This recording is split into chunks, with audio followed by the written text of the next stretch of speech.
नमस्कार, आप देख रहे हैं आज श्रृंखला और मैं हूँ आपके साथ श्वेता सिंह और आज हमारे साथ एक खास कार्यक्रम में मौजूद हैं दविंदर सिंह गुजराल जी जो कि सिख संगत के कार्यकर्ता हैं। बहुत-बहुत स्वागत है दविंदर जी आपका आज श्रृंखला में।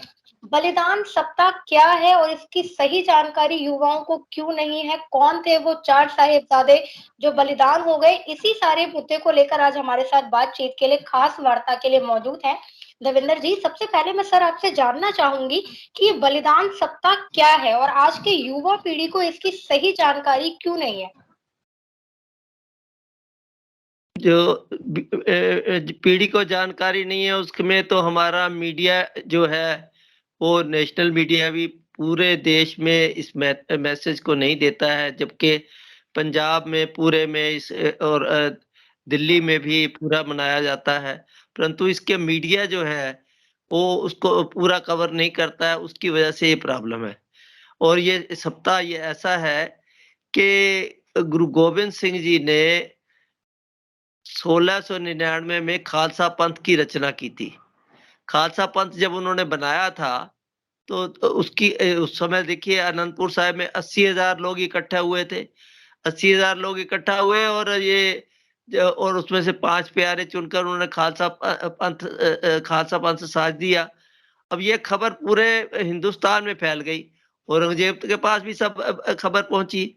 अब औरंगज़ेब को जो ये लगा कि वो उधर जो प पश्चिम में भी फँसा हुआ था, इधर असम की तरफ भी फँसा हुआ था। अब उसका ये मन था कि भई मैं ये किले तो मैं मेरी अपोज़िशन हो ही रही है, पर ये पश्चिमोत्तर का जो किला है, जो ख़ासकर अनंतपुर वाला किला है, इसको मैं किसी तरीके से फ़तह कर लूँगा, क्योंकि यहाँ पर ये उसको ये गुरु गोबिंद सिंह जी वाला पार्ट था, ये थोड़ा-सा वीक लगता था। तो इसलिए उसने 1699 के बाद 1701 से ही सबसे पहले पेंदा खां को भेजा। पेंदा खां को 10,000 की फ़ौज देके भेजा। वो उसके साथ लड़ाई हुई, वो हार गया और वापस चला गया। पेंदा खां मारा गया और वापस चला गया। इसी तरह गुरु गोबिंद सिंह जी ने के ऊपर कई युद्ध थोपे गए। कई युद्ध थोपे गए तो अल्टीमेटली जब साथ में पहाड़ी राजाओं को भी मिलाकर जब उन्होंने ये स्कीम बनाई 1704 में, 1704 का पूरा साल ही गुरु गोबिंद सिंह जी का टकराव औरंगज़ेब से होता रहा। पहले दिल्ली से फ़ौज भेजी, वो उससे टकराव हुआ, वो उससे मारा गया और वापस चला गया। परंतु उस समय उसके पश्चात मई 1704 में उन्होंने सारी स्कीम बनाई कि अनंतपुर साहिब को घेर लिया जाए। अनंतपुर साहब को घेरने के लिए उन्होंने सब इधर-उधर से जहाँ से भी फ़ौजें थी, उनके कई गवर्नर, वज़ीर खां भी था, इन सबको मिला के उन्होंने 1 लाख से ज़्यादा की फ़ौज पहले एकदम इकट्ठी कर दी। उसके पश्चात धीरे-धीरे और फ़ौज बढ़ाते रहे और अल्टीमेटली मई से लेके दिसंबर तक अब क्या था कि जब ज़रूर अब अंदर भी खाने-पीने का सामान खत्म हो रहा था। अब वो क्या था, सिख आते थे फिर वो कुछ सिख जो बाहर निकल के आते थे और वो इन इन ये जो फौजी थे जिनके पास वो सब खाने-पीने का सामान था, इनके साथ झगड़ा होता, इनसे लूट-पाट के जो खाने-पीने का सामान कुछ था वो लेके जाते, अंदर काम चलाते। अल्टीमेटली ऐसी हालत आ गई कि अंदर जो है उन्होंने एक जो अंदर सिख बैठे थे, जो फौजी बैठे थे, योद्धा बैठे थे, उनको पेड़ों के पत्तों पर भी गुज़ारा करना पड़ा। और एक बार तो ऐसे पोज़ीशन भी आई कि उनको घोड़ों को भी मारकर उसका मांस बनाकर उनको यूज़ करना पड़ा। तो इस हालत में 40 सिख उनके इसलिए छोड़ के चले गए कि भई अब ये हालत जो खाने-पीने में भी कमी हो गई है। परंतु अब उधर से माता गुजरी जी को भी ये संदेश होने लगा कि भई आप इतना हालत ख़राब है और इन्होंने कस्में भी खाई हैं, औरंगज़ेब ने भी कस्में कुरान की खाई हैं और पहाड़ी राजाओं ने भी गाँव की कस्में खाई हैं कि भई अगर आप अनंतपुर किला छोड़ देते हो, क्योंकि तंग वो भी आ चुके थे, मई से लेके और दिसंबर आ जब उन्होंने कस्में खाई और ये विश्वास दिलाया औरंगज़ेब के हाथ का लिखा हुआ संदेश था जब गुरु गोबिंद सिंह जी ने जो जिसको बाद में वो औरंगज़ेब को भेजा भी, ओके कुरान की कसम खाकर मैं कहता हूँ कि भई अगर आप यहाँ से निकल जाएँगे, तो आपको कुछ भी नहीं कहा जाएगा। परंतु जैसे ही वो अनंतपुर किला छोड़कर फिर माता गुजरी जी ने भी कहा भी जब ये बात हो रही है तो आप पुर का किला छोड़ दीजिए। हालाँकि गुरु गोबिंद सिंह जी ने कहा कि ये सब झूठे हैं, मैं इसका एग्ज़ाम्पल पेश कर देता हूँ। उन्होंने घोड़ों पर कुछ सामान लाद के और बाहर निकाला, निकाला तो वो सारे जो सिपाही थे, उनके बाहर फौजी थे, उसमें झपट पड़े। तो वो तो गुरु गोबिंद सिंह जी ने तो ये पहले ही प्रूव कर दिया था। परंतु 20 और 21 रात को जब गुरु गोबिंद सिंह जी वहाँ से निकले हैं और उसके पश्चात वो उन्होंने जैसे ही थोड़ी दूर गए, करतारपुर तक गए हैं, उसके जब देखा औरंगज़ेब की फ़ौजों ने कि इनके पास तो कुछ थोड़े से ही सिख हैं, 700-800, जबकि उनको एक्सपेक्टेशन थी कि अभी अंदर सिख बहुत हैं, 700-800 ही हैं, तो उन्होंने पीछा करना शुरू कर दिया। करतारपुर पहुँचे थे और इनका पीछा शुरू कर दिया। अब सरसा नदी पे ये हादसा हो गया कि सरसा नदी में उस समय एकदम और सरसा नदी में वैसे पानी नहीं होता था, परंतु बरसात इतनी तेज़ आई कि बरसाती नाले की तरह था।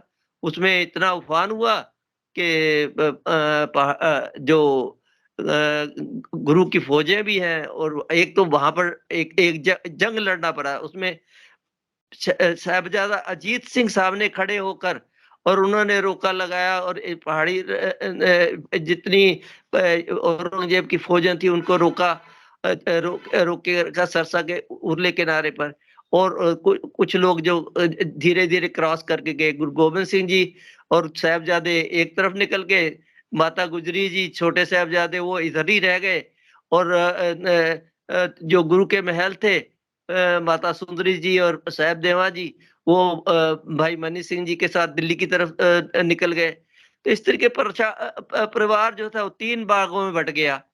3 भाग बँट गया और ये इस तरीके से फिर ये तय हुआ कि भाई अब आगे क्या हो? सरसा नदी क्रॉस करके फिर भी रोपड़ में एक फिर जंग हुआ और उसमें भी काफ़ी सिख मारे गए। उदय सिंह उसी में शहीद हुए। और फिर ये चमकौर की गढ़ी में पहुँचते हैं। चमकौर की गढ़ी में पहुँचकर जब गुरु गोबिंद सिंह जी के पास 40-42 सिख रह जाते हैं और 2 साहिबजादे रह जाते हैं।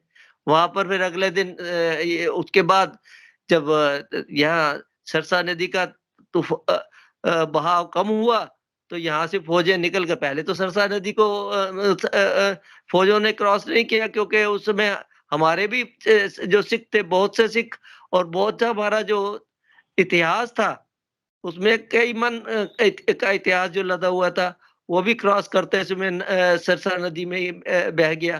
परंतु जब सरसा नदी का बहाव कम हुआ तो औरंगज़ेब की फ़ौजें भी निकल कर और सीधा चमकौर की गढ़ी इनका पीछा किया। पहले रोपड़ में इनका इनसे युद्ध हुआ, फिर चमकौर की गढ़ी में पहुँचकर इनको घेर लिया और सारी फ़ौजें घिर गई और शाम तक ये चमकौर की गढ़ी को गुरु गोबिंद सिंह जी भी शाम को पहुँचे और अगले दिन सुबेरे तक पूरा घिरा हुआ था चमकौर की गढ़ी और सुबेरे फिर जंग शुरू हुई। तो गुरु गोबिंद सिंह जी ने अपने 2 साहिबजादों को भी और 3 वहाँ पर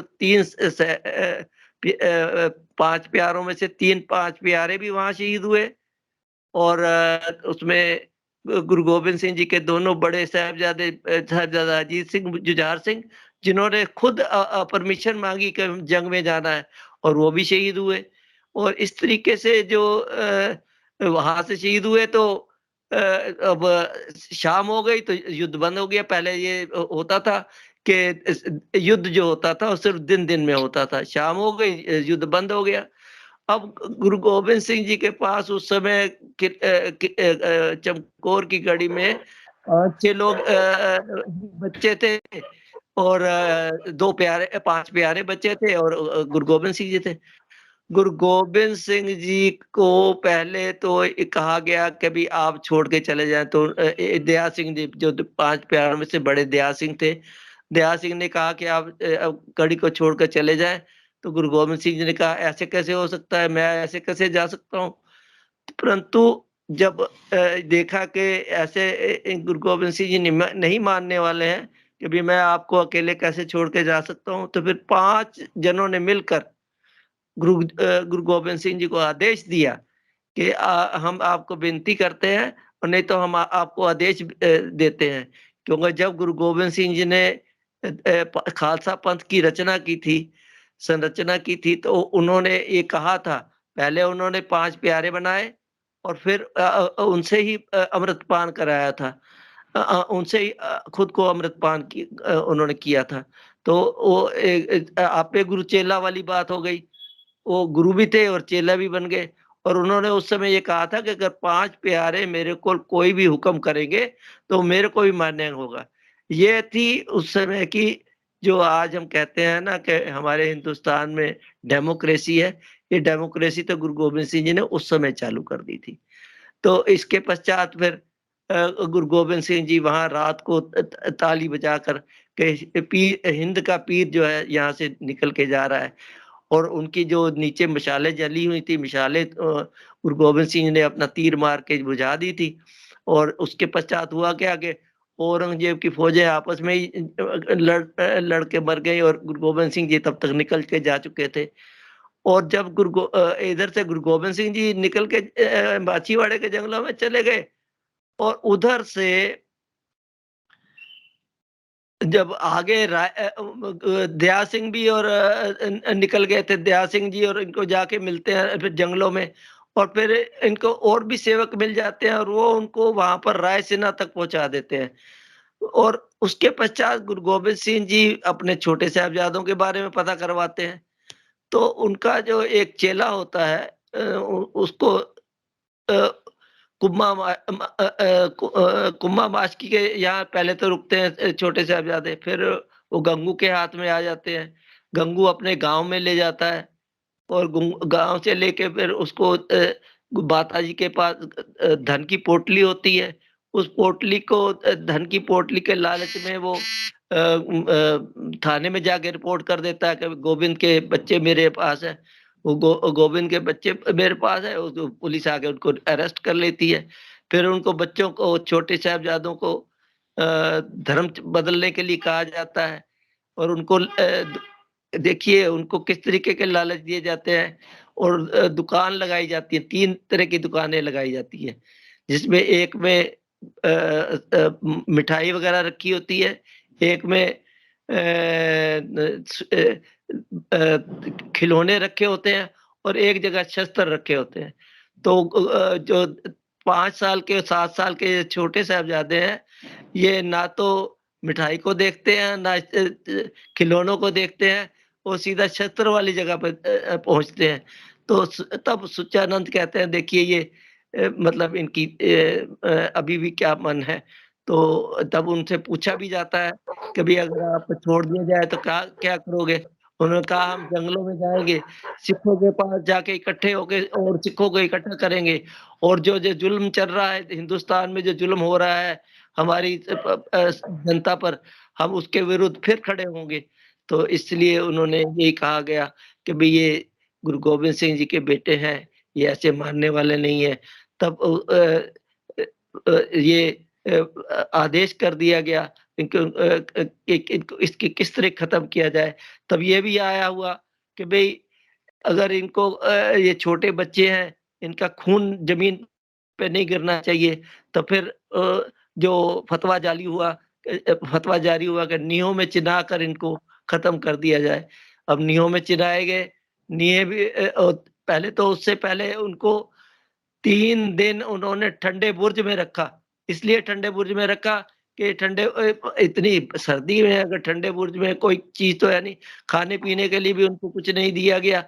हालाँकि मोतीलाल मेहरा जो उनका सिख था, गुरु घर का सिख था, उसने वहाँ पर जाके माताजी को और बच्चों को दूध पिलाया। जब दूध पिलाया तो उसने वहाँ पर जो सिपाही भी खड़े थे उनको रिश्वत देके और तब दूध पिलाने की, परंतु जब गवर्नमेंट को पता लगा तो मोतीलाल मेहरा के पूरे परिवार को कोल्हू में पीट दिया गया। मतलब इतना अन्याय, इतना जुल्म ये सरकार करती थी। उसको मोतीलाल मेहरा को के परिवार को पूरे बच्चे समेत उनके कोल्हू में पीट दिया गया। तो आप ये अंदाज़ा लगा लीजिए कि वो कितने क्रूअल ये लोग थे। और उसके पश्चात जब फतवा जारी हो चुका था, नियों में चिना गया, तो जब दीवार खड़ी कर दी गई, दीवार चुनी गई, तो जब छोटे साहिबजादे के ऊपर दीवार आ गई तो बड़ा साहिबजादा थोड़ा-सा उसके आँखों में आँसू आ गए। तो छोटे साहिबजादा कहता है कि भैया क्या आपको डर लगने लग गया? उसने कहा नहीं, मेरे को डर नहीं लग रहा है। तू मेरे से बाद में आया है और शहीदी तेरी पहले हो जाएगी। तो ये उस बड़े भाई का भी इस तरीके का संदेश था। तो जब ऊपर तक नींहें चिन दी गई, परंतु वो दीवारें रुक ना पाई और दीवारें गिर गईं, क्योंकि अंदर दोनों भाइयों का वज़न भी था, दीवार गिर गई, परंतु बच्चे बेहोश हो गए, परंतु तब भी उनको तरस नहीं आया। उन्होंने उनकी साँस की नली काट कर जिभा कर दे, जो मुसलमान धर्म में जिभा कर देते हैं, उनकी साँस की नली को काट कर उनको शहीद कर दिया गया। अब ये उधर गुरु गोबिंद सिंह जी, पहले तो यहीं बता दूँ, फिर इस संस्कार का मामला हुआ, किले के बाहर तीनों लाशों को तीनों लाशें, जो माता गुजरी जी को भी पता लगा, माता गुजरी जी ने भी एकदम अपने आप को जो ठंडा बुर्ज था, वहाँ से अपने आप को इस तरीके से किया कि उन्होंने श्वास छोड़ दिए। वो भी उनका भी अकाल चलाना हो गया। तीनों लाशों को किले के बाहर फेंक दिया गया कि भी ये किले के बाहर पड़ी रहे ताकि जनता देखे, तो मुगल राज के विरुद्ध किसी को ये आवाज़ ना उठा सके। परंतु उनका एक और सिख था, टोडरमल जैन टोडरमल जैन, जो उनका अनन्य सिख था। उसको जब पता लगा तो उसने कहा, अपने घरवाली से बात की। घर ओ बर ब ओ बड़ा अमीर था, उसने घरवाली से बात की, तो घरवाली ने भी कहा कि ठीक है, आप देखो। तो उसने सोने की और जाके पहले कचहरी में गया, पूछा, तो उन्होंने कहा कि भई आप अगर आपको जगह चाहिए संस्कार करने के लिए, तो आप ओ सोने की मोहरें बिछाकर और संस्कार करना पड़ेगा। घर जाके अपनी वाइफ से बात करके और सोने की मोहरें लेकर, थैले में लेकर, और कचहरी में गया कि भी मैं मोहरें ले आया हूँ। मेरे को जगह बता दीजिए, कौन-सी जगह दिए देंगे आप? तो एक जंगल बियाबान में जो जगह थी, वो जंगल में वहाँ तक ले गया उनको, तकरीबन जो जिस जगह शहीदी हुई थी उससे तकरीबन 1.5-2 किलोमीटर दूर, वहाँ ले जाकर वो जगह जो जंगल बियाबान था, उसमें जगह दी उनको करने के लिए। फिर उसने टोडरमल ने वहाँ मोहरें बिछा दी। अब मोहरें बिछा दी तो अब लालच वज़ीर खान को भी आ गया, सुच्चानंद को भी आ गया कि भई इसके पास तो और भी धन है, तो ये क्यों नहीं उन्होंने कहा कि इसको हमने तो भई ये तो थोड़ी-सी मोहरें हैं, तो इसको आप खड़ी करके लगाइए। वही मोहरें खड़ी करके उनसे लगवाई गई। तो खड़ी करके लगवाने के लिए टोडरमल जैन ने वहाँ आस-पास से भी घरों से मोहरें माँगी, जितने उसके पास थी वो तो उसने दी, उसके पास भी उसने आस-पास से मोहरें माँग कर, इकट्ठी कर कर, और वो खड़ी मोहरें करके और उस ज़मीन को लिया और वहाँ पर तीनों का संस्कार किया। माता गुजरी जी को बीच में लिटाया और छोटे साहिबजादे और बड़े साहिबजादों को दोनों तरफ लिटाकर उनका संस्कार कर दिया।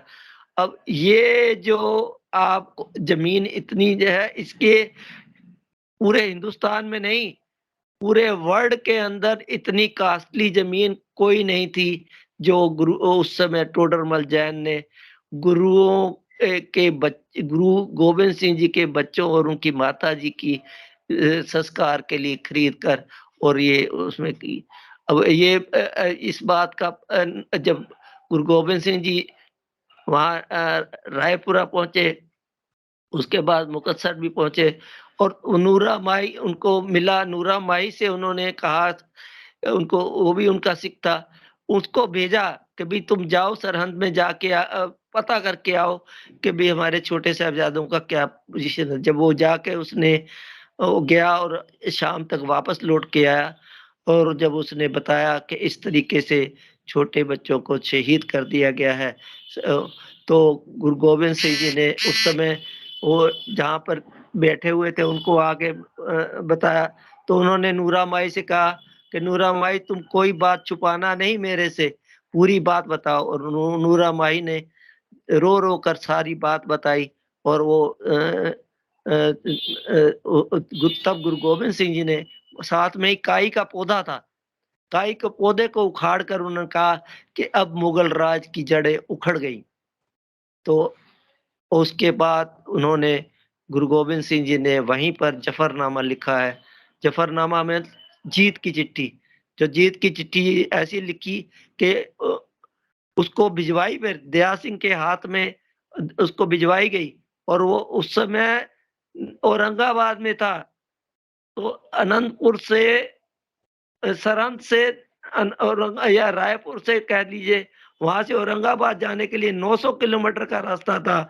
उस समय तो कोई इस तरीके के साधन नहीं थे। तो वो दया सिंह घोड़े पर ही गया, रास्ते में पैदल भी चलना पड़ा।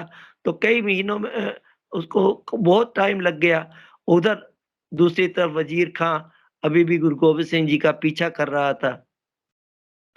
और जब मुकत्सर की ढाल पे पहुँचे, तो उधर जो 40 मुक्ते छोड़ के चले गए थे इनको, उनकी जो घर वाले थे, भाई माई भागो और उनके परिवार वालों ने लताड़ा उनको कि ऐसे कठिन समय पे जब गुरु गोविंद सिंह के समय था, तो आप उनको छोड़ के चले आए हो और वो खुद भी पहले उनको इतना लताड़ा के भी आप घरों में बैठ गो चूड़ियाँ पहन लो और घरों में बैठो और मैं जा रही हूँ। तब उसकी शर्म से भाई माई भागो के साथ वो 40 सिख भी आए।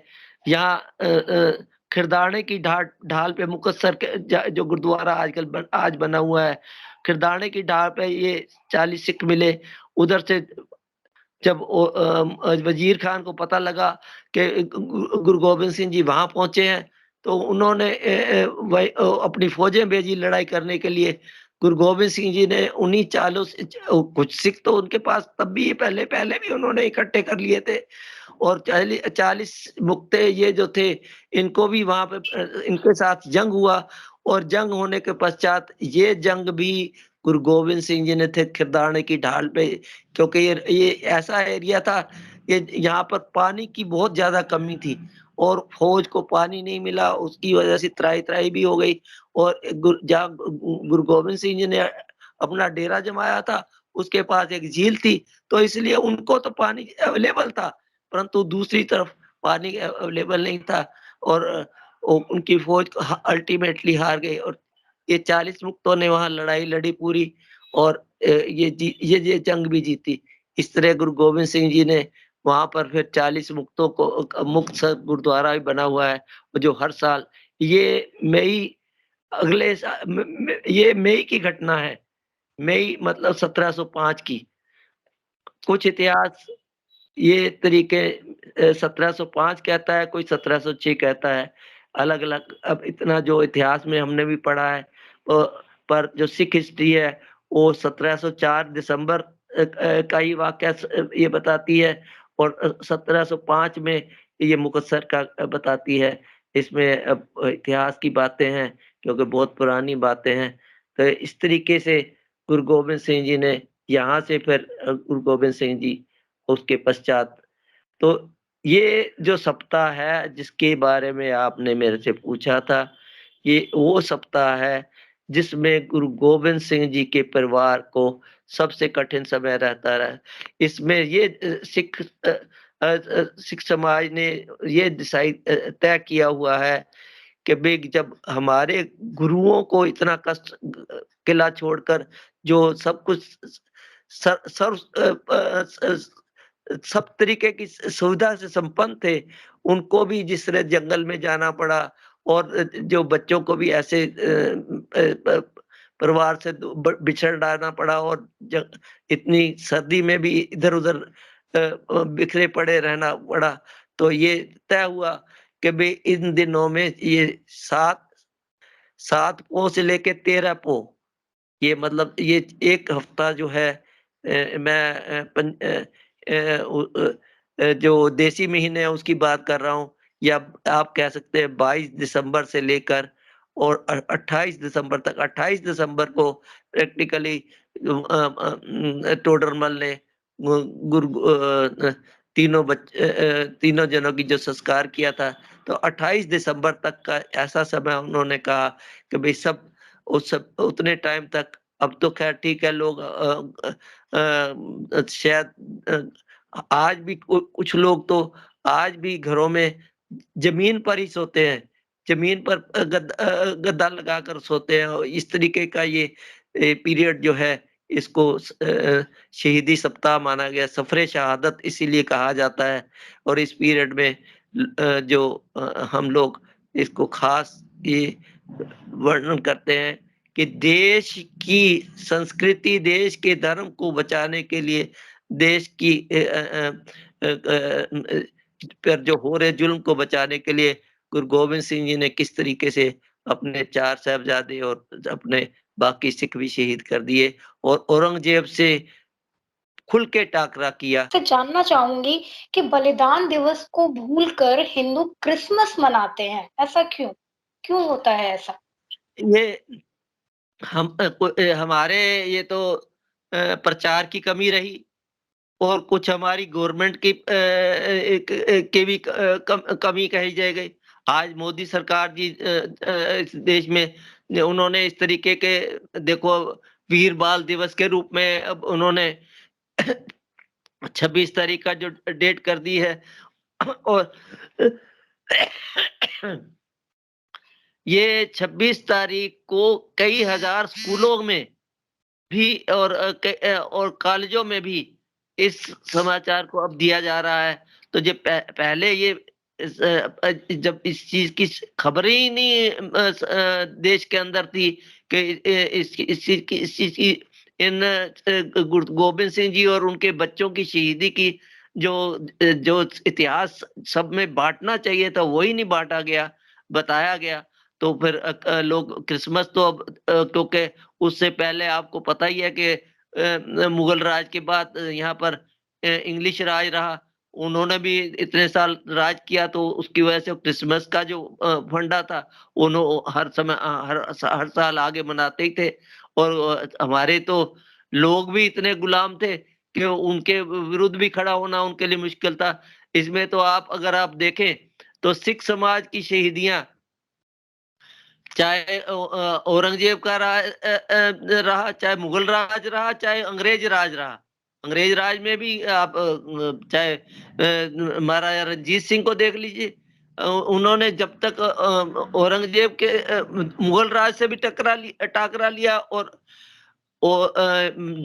अंग्रेज राज का भी को भी हिम्मत नहीं हुई 1840 तक जब तक महाराजा रणजीत सिंह जिंदा थे, कोई अंग्रेज राज की भी हिम्मत नहीं थी कि वो महाराजा रणजीत सिंह से टक्कर ले सके। और इतना तक था कि पंजाब में शिक्षा का स्तर इतना ऊंचा था कि महाराजा रणजीत सिंह ने हर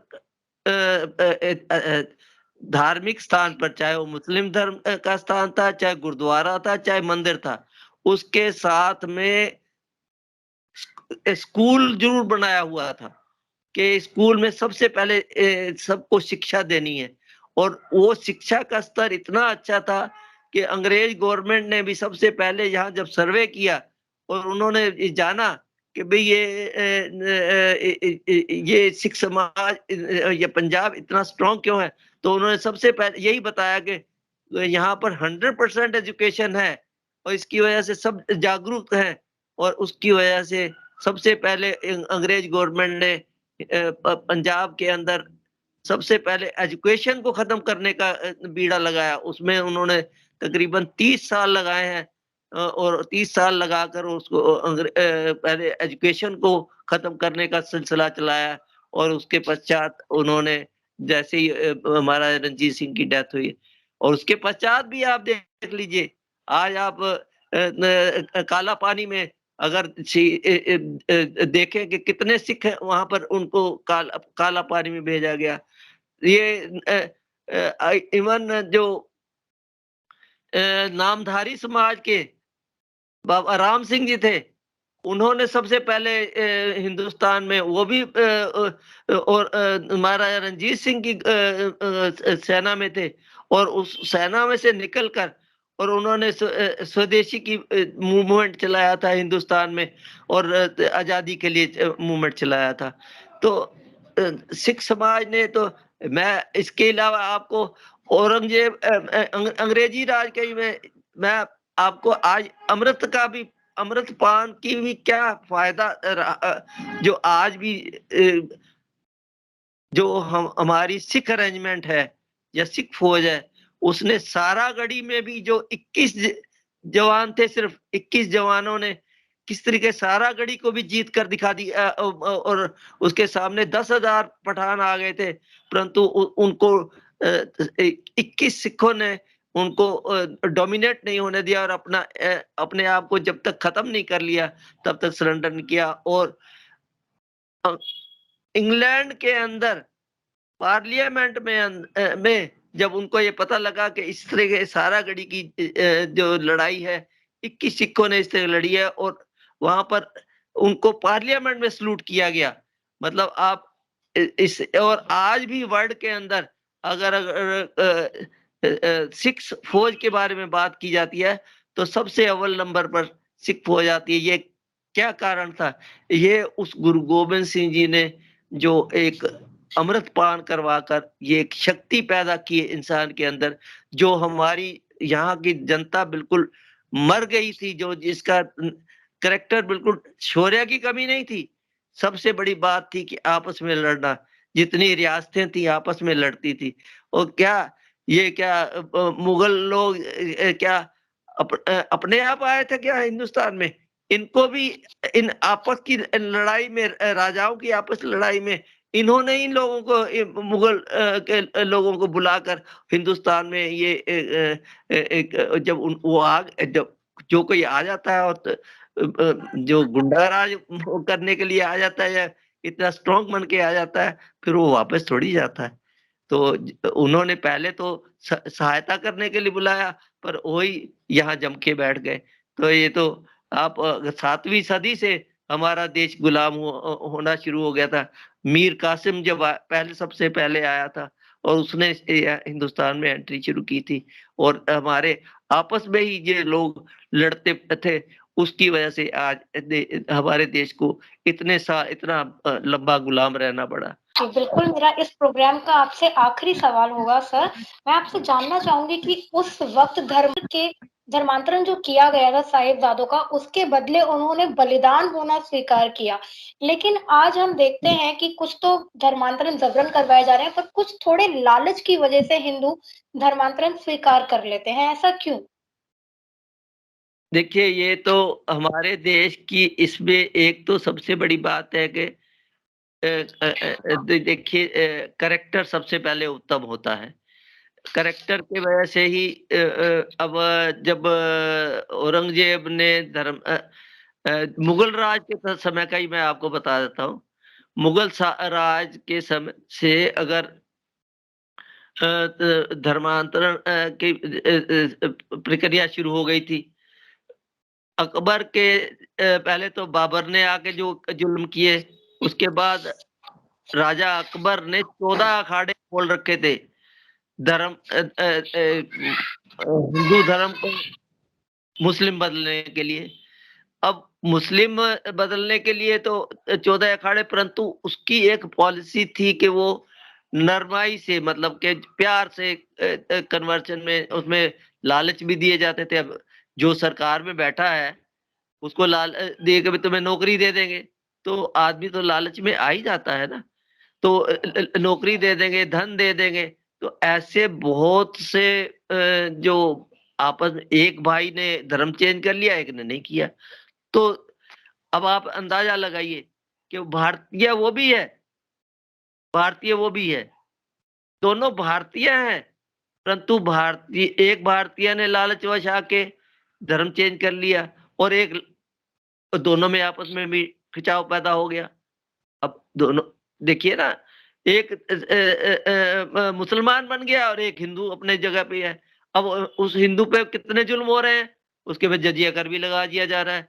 जो मुसलमान है उसको कुछ नहीं कहा जा रहा, जिसने धर्म कन्वर्जन कर लिया है, अपने आप को बदल लिया है, उसको कुछ नहीं कहा जा रहा है। और जो हिंदू है उसमें जजिया कर भी।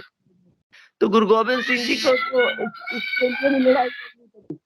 वो पहाड़ी राजाओं ने जब जजिया कर का ज़्यादा मामला आया था, तो उन्होंने हेल्प माँगी, तो उनको जजिया कर के लिए लड़ाई लड़ी।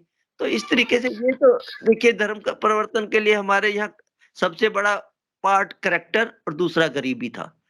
गरीबी भी बहुत थी, और जो लालच में आके, वैसे तो देखा जाए तो काफ़ी जो अच्छे पैसे वाले भी थे, उन्होंने भी अपना धर्म बदल लिया था, सिर्फ़ क्योंकि जो ज़ुल्म चल रहा था। मैंने आपको बताया कि अकबर ने भी 14 अखाड़े, और मुसलमान के औरंगज़ेब के समय में तो और भी ज़्यादा बुरा हाल हो गया था। क्योंकि औरंगज़ेब ने तो जो अनाउंस कर दिया था कि हिंदुस्तान में सिर्फ़ एक मुस्लिम राज ही रहेगा, और उसने तो जनेऊ उतार कर और मुसलमान बनाना शुरू कर दिया था, और सबसे पहले उसने कश्मीर को पकड़ा था। कश्मीर को ही पकड़ा था कि कश्मीर में, क्योंकि हमारे हिंदुस्तान की क्रीम पढ़े-लिखे लोग, इंजीनियर लोग, क्योंकि वहाँ पर मौसम अच्छा था, वो सारे वहीं कश्मीर में थे। तो उ उन उ उन्होंने सबसे पहले कश्मीरी पंडितों को ही मुसलमान बनाने के लिए सोचा था, जिसके लिए गुरु तेग बहादुर जी को शहीदी भी देनी पड़ी। अब ये है करैक्टर। करैक्टर तो गुरु तेग बहादुर जी ने ये करैक्टर किया कि भई पहले चले, चाहे उनको पहले उनके 3 सेवकों को उनके सामने मारा गया कि भई आप उनसे डर जाएँ और धर्म बदल लें। गुरु तेग बहादुर जी को भी उन्होंने धर्म बदलने के लिए कहा, परंतु ये गुरु तेग बहादुर जी का करैक्टर था। उन्होंने गुरु गोबिंद सिंह जी 9 साल के थे। आज मैं आरएसएस के और स्कूलों में भी जाकर मैंने स्पीचें दी हैं, कि मैंने और बच्चों को खड़ा के बोला कि 9 साल के बच्चे ज़रा खड़ा हो जाएँ और बताएँ कि आप अपने पिता को शहीद होने के लिए भेज सकते हैं। ये गुरु तेग बहादुर जी ने सिर्फ़ इस धर्म परिवर्तन को रोकने के लिए भी ये अपना अपना अपने आप को निछावर किया था।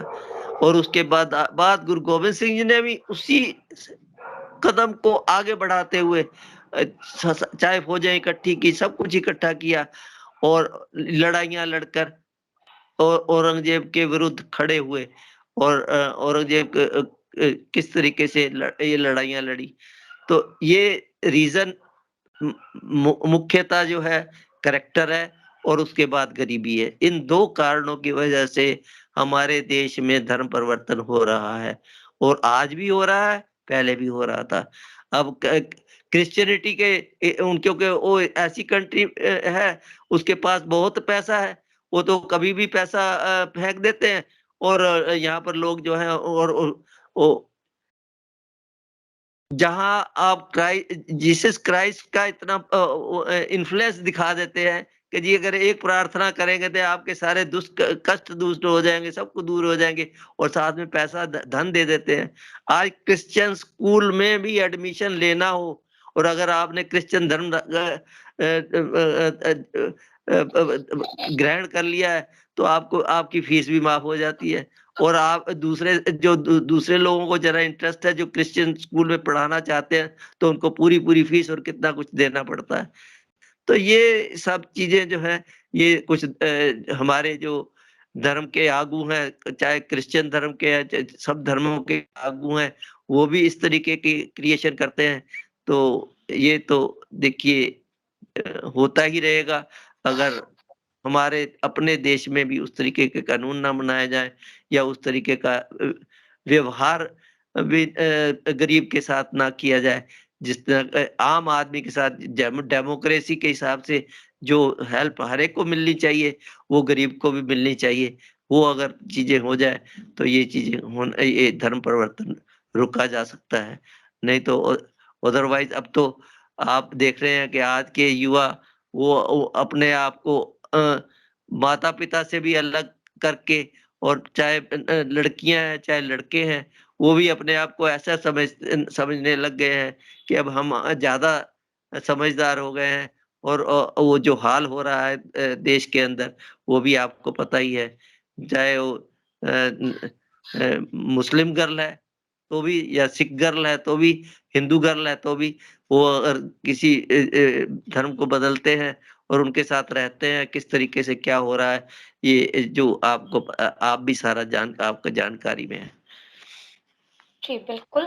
बहुत-बहुत आभार देवेंद्र जी, आपने बताया कि बलिदान दिवस क्यों हमारे युवा पीढ़ी को इसकी सही जानकारी नहीं है, कैसे इतिहास से बलिदानों को गायब कर दिया गया, किस तरह से धर्मांतरण का जो खेल खेला जा रहा है, वो उस वक़्त भी था और अब भी था और आगे भी किस तरह से चलता रहेगा। मैं सभी से निवेदन करना चाहूँगी कि अपने इतिहास की सही जानकारी आप ज़रूर रखें। आप कितने भी मॉडर्न हो जाएँ, आप किसी भी चीज़ को फ़ॉलो करें, लेकिन जो आपका अपना इतिहास है, उसको कभी नहीं भूलना चाहिए। इसके लिए मीडिया का भी कर्तव्य बनता है, सरकार का भी कर्तव्य बनता है कि सभी तक सही जानकारी को पहुँचाएँ। आप सभी को बता दें कि 21 दिसंबर से लेके 27 या 28 दिसंबर का जो ये सप्ताह होता है, ये पूरा सप्ताह बलिदान सप्ताह के तौर पर मनाया जाता है और ये उन 4 साहिबजादों की याद में ये समर्पित है, जो गुरु गोविंद सिंह, जो कि 10वें गुरु गोविंद सिंह जी हैं, उनके 4 पुत्र, 4 साहिबजादे हैं, ये उनको लेकर समर्पित है। तो आप सभी से मेरा निवेदन है कि इस वीडियो को आप ज़्यादा से ज़्यादा देखें। आप देवेंद्र जी की बातों को सुनें और बलिदान दिवस की जो सही कहानी है, सच्ची घटना है, उसको आप जानें, आप जागरूक हो और इसी के साथ आप सभी देखते रहिए आर शंखनाद। कमी है, सबसे बड़ी कमी है कि हिंदुस्तान में अपना इतिहास आज 70 साल हो गए हैं। 70 सालों में भी अपने लोगों का इतिहास कहीं स्कूलों में नहीं पढ़ाया जाता है और इसमें पंजाब का भी यही हालत है। अपने अपना इतिहास स्कूलों में नहीं पढ़ाया जाता है और बाकी मुगल राज का और अंग्रेजी राज का इतिहास इतना पढ़ाया जाता है। तो ये आपने बहुत अच्छा पॉइंट रखा है। मैं सभी समाज के लोगों को भी कहूँगा और अपने नेताओं को भी रिक्वेस्ट करूँगा कि वो इतना तो करें ही कि जो हमारे हिंदुस्तान में जिन्होंने इतनी स्ट्रगल करके इतना ये देश की आज़ादी पाई है, उनका इतिहास भी हमारे युवाओं के पास जाना चाहिए। इन्हीं शब्दों के बाद मैं अपनी वाणी को विराम देता हूँ। वाहिगुरु जी का खालसा, वाहिगुरु जी की फतेह। जी, बहुत-बहुत आभार।